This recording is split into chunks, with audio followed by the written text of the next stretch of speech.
जय राम जी की। श्री वाल्मीकि रामायण सुंदरकांड 32वां सर्ग।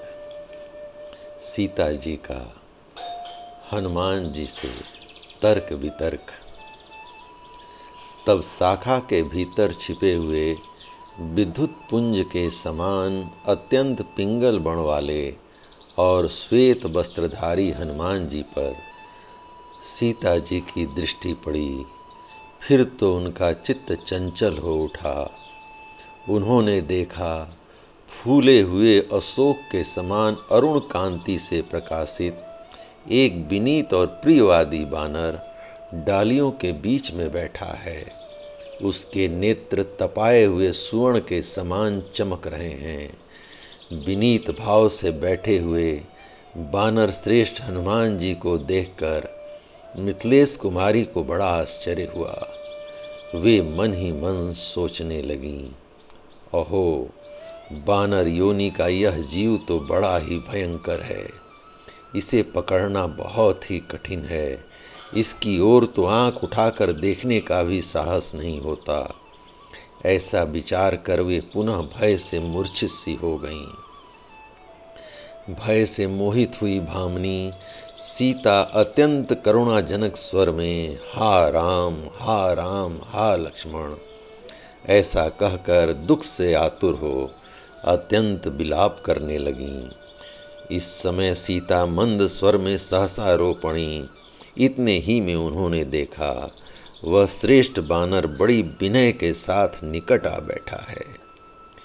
तब भामिनी मिथिलेश कुमारी ने सोचा, यह कोई स्वप्न तो नहीं है। उधर दृष्टिपात करते हुए उन्होंने बानर राज सुग्रीव के आज्ञा पालक विशाल और टेढ़े मुख वाले परम आदरणीय बुद्धिमानों में श्रेष्ठ बानर प्रवर पवन पुत्र हनुमान जी को देखा। उन्हें देखते ही सीता जी अत्यंत व्यथित होकर ऐसी दशा को पहुंच गईं मानो उनके प्राण निकल गए हों। फिर बड़ी देर से चेत होने पर विशाल लोचना विदेह राजकुमारी ने इस प्रकार विचार किया, आज मैंने यह बड़ा बुरा स्वप्न देखा है। सपने में बानर को देखना शास्त्रों ने निषिद्ध बताया है। मेरी भगवान से प्रार्थना है कि श्री राम लक्ष्मण और मेरे पिता जनक का मंगल हो। उन पर किसी प्रकार के दुस्वप्न का प्रभाव न पड़े। परंतु यह स्वप्न तो हो ही नहीं सकता, क्योंकि शोक और दुख से पीड़ित रहने के कारण मुझे कभी नींद आती ही नहीं है। नींद तो उसे आती है जिसे सुख हो। मुझे तो उन पूर्ण चंद्र के समान मुख वाले श्री रघुनाथ जी से बिछुड़ जाने के कारण अब सुख सुलभ ही नहीं है। मैं बुद्धि से सर्वदा राम राम ऐसा चिंतन करके वाणी द्वारा भी राम नाम का ही उच्चारण करती रहती हूँ। अतः उस विचार के अनुरूप वैसी ही अर्थ वाली यह कथा देख और सुन रही हूँ। मेरा हृदय सर्वथा श्री रघुनाथ जी में ही लगा हुआ है। अतः श्री राम दर्शन की लालसा से अत्यंत पीड़ित हो सदा उन्हीं का चिंतन करती हुई उन्हीं को देखती और उन्हीं की कथा सुनती हूँ।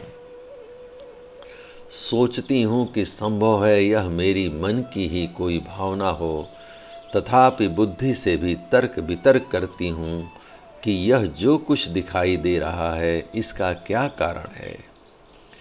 मनोरथ या मन की भावना का कोई स्थूल रूप नहीं होता, परंतु इस बानर का रूप तो स्पष्ट दिखाई दे रहा है और यह मुझसे बातचीत भी करता है। मैं वाणी के स्वामी बृहस्पति को, वज्रधारी इंद्र को, स्वयंभू ब्रह्मा जी को तथा वाणी के अधिष्ठाता देवता अग्नि को भी नमस्कार करती हूँ। इस बनवासी बानर ने मेरे सामने यह जो कुछ कहा है वह सब सत्य हो, इसमें कुछ भी अन्यथा न हो।